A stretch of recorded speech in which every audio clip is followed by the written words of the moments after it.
That said, not every society has to contend with such leaders. Some of them are lucky to have a single vision of national interest. Take Israel, for example. The entire country is mobilizing against one ice cream brand, Ben & Jerry's. Their politicians, their diplomats, and their citizens are on the same page. For them, it's not just about ice cream, it's about being fair and just. That was Israel's defense at the United Nations Security Council. That's right, the UNSC was debating ice cream. Though in fairness, this is a contentious scoop. The Palestinian representative fully backed Ben & Jerry's. He said the company must be saluted. The Israeli representative had one question: what about the real offenders like Syria and Iran?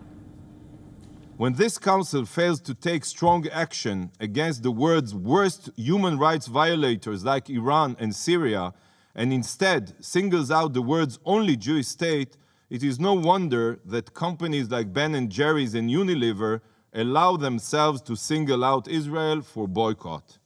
These companies have no moral reservations about operating in countries which are truly among the world's worst violators of human rights, while imposing an anti-Semitic boycott on the Jewish state.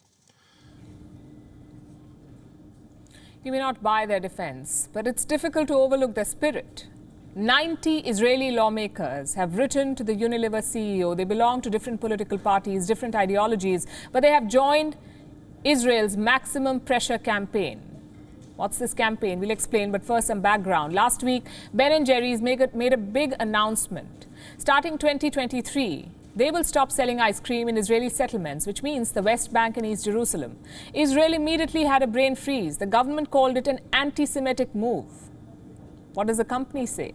It says selling ice cream in occupied Palestine is inconsistent with their values. Bit of a late realization considering they've been doing it for decades now. Nonetheless, the decision has been made. Come 2023, there will be no Ben & Jerry's in the West Bank. But Israel has not given up. And they have reasons not to. You see, corporates can be a fickle lot. They hate sticking their neck out politically. For years, they've tried to balance Israel and Palestine. Now there's a lot of pressure from the anti-Israel lobbies. We told you about it in our last report. The atmosphere in Ben & Jerry's home city and the politics that's been going on. And so for those reasons and more, Ben & Jerry's has decided to side with the Palestinians here. You can see why Israel is worried. What if more companies follow suit? This would set a bad precedent. So Israel wants to nip this corporate activism in the bud. How will they do it? According to American media reports, Israel is setting in motion a maximum pressure campaign, a meticulous plan to bring this company to heel, convince them to reverse their decision. The first move was made on the 22nd of July, just 3 days after the Ben & Jerry's announcement. The Foreign Ministry of Israel sent a cable to every embassy of the country in North America and Europe.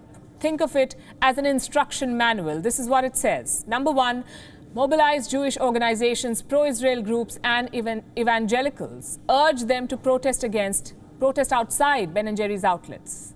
Instruction number two, push for statements condemning the company and its executives. This could be from any public figure. Once the statements are out, the diplomats will amplify them on social media. Instruction number three, and this is limited to the US Embassy. Diplomats have been asked to confer with mayors, governors, and congressmen. They've been asked to lobby for a legislation against BDS. What's BDS? Boycott, divestment, sanctions. BDS is an anti-Israel movement. These are some pretty clear-cut instructions. But what is Israel's endgame? They want a sit-down with the company. They want to put enough pressure so that Ben & Jerry's will agree to talks. It sounds easy enough, but why would Ben & Jerry's change their stance? This is where the PR campaign comes in. You see, Israel has branded this company as anti-Semitic, not a good line for the friendly neighborhood ice cream vendor. Right now, they have the full backing of Unilever and its executives. But what if the campaign intensifies? Things can still go either way because this controversy has so many variables, so many perspectives. Like, should companies be choosing sides in a political dispute? You could say it only complicates matters. Should governments be running smear campaigns against companies? Does it not belittle their sovereign powers? Yes, but Israel will say Ben & Jerry started it. There is no end to this debate, but one thing is clear. A trend has been set. Corporate activism could soon go beyond West Asia. It's not a question of whether it's right or wrong. It's a question of what happens next. So every company must ask itself this: are we punishing the people for their government's mistakes? And as for governments, the question is a lot deeper. How do cutthroat corporates claim high ground over an elected democracy? WION is now available in your country. Download the app now and get all the news on the move.